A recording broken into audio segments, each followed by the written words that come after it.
Pertama, tentu kita belajar berkaitan dengan pengertian dari teori belajar kognitif. Teori belajar kognitif adalah metode belajar yang menekankan pada proses belajar daripada hasilnya. Teori ini berpandangan bahwa belajar adalah proses internal yang melibatkan ingatan, pengelolaan informasi, dan emosi. Maksud dari teori ini adalah bahwa seseorang belajar lebih menekankan pada proses belajar tetapi tidak mengabaikan hasilnya. Nah, tapi lebih ke proses seseorang dalam belajar, bagaimana mengelola, mengingat, dan memahami informasi yang dia dapat.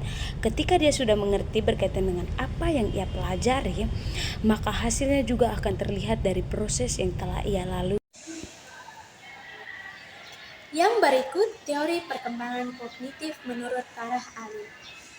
Jean Piaget menyatakan bahwa kognitif berkaitan dengan bagaimana anak beradaptasi dan menginterpretasikan objek serta kejadian di sekitarnya, dan menekankan bahwa belajar adalah proses aktif di mana anak membangun pengetahuan mereka sendiri melalui pengalaman langsung. Jean Piaget juga menekankan fase perkembangan kognitif yang dibagi menjadi 4 tahapan. Yang pertama yaitu tahap sensori motor, usia 0-2 tahun, dengan ciri utama yaitu tidak adanya bahasa dan anak selalu mencari rangsangan melalui suara. Yang kedua, tahap pra-operasional, usia 2-7 tahun. Kognitif anak pada tahap ini terbilang belum logis dan suka meniru tindakan orang di sekitarnya. Yang ketiga, tahap operasional konkret, usia 7-12 tahun. Kognitif anak pada tahap ini sudah bisa membedakan objek-objek. Yang keempat, tahap operasional formal, usia 12 tahun ke atas. Kognitif anak pada tahap ini sudah terbilang berpikir abstrak dan logis. Karakteristik teori belajar kognitif. Yang pertama, belajar adalah proses mental bukan behavioral, di mana belajar dipandang sebagai proses internal yang terjadi dalam pikiran, seperti memahami, mengingat, dan membuat koneksi antara konsep. Yang kedua, siswa aktif sebagai pengalur, di mana siswa tidak pasif menerima informasi, tetapi aktif mengelola, menafsirkan, dan membangun pengetahuan berdasarkan pengalaman dan informasi yang diterima. Mereka berperan sebagai penghubung antara pengetahuan yang lama dan yang baru. Yang ketiga, siswa belajar secara individu dengan pola deduktif dan induktif. Setiap siswa memiliki cara berpikir sendiri dalam memahami materi. Pola deduktif berarti siswa menarik kesimpulan dari prinsip umum ke khusus, sedangkan induktif berarti dari contoh-contoh khusus ke prinsip umum. Yang keempat, intrinsic motivation, sehingga tidak perlu stimulus, di mana motivasi dalam belajar berasal dari dalam diri siswa, seperti rasa ingin tahu atau kebutuhan akan pencapaian, bukan karena rangsangan luar seperti hadiah atau hukuman.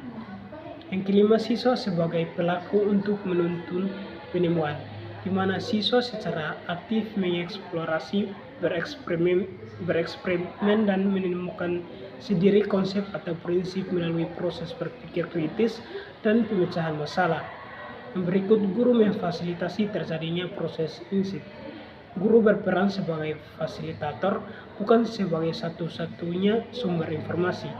Tugas guru adalah menciptakan kondisi belajar yang mendukung siswa dalam mendapatkan pemahaman mendalam atas suatu konsep. Ini saya akan menjelaskan tentang penerapan teori belajar kognitif dalam pembelajaran. Jadi yang pertama ada pengembangan keterampilan berpikir kritis, yang dimana karena cara berpikir anak itu berbeda dan kurang logis dibanding dengan orang dewasa, maka guru harus mengerti cara berpikir anak.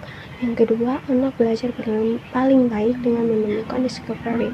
Artinya di sini adalah agar pembelajaran berpusat pada anak berlangsung efektif, guru tidak meninggalkan anak-anak belajar sendiri. Yang ketiga, pendidikan di ini bertujuan untuk mengembangkan pemikiran anak. Artinya ketika anak-anak mencoba memecahkan masalah, pelajaran mereka lah yang lebih penting daripada jawaban.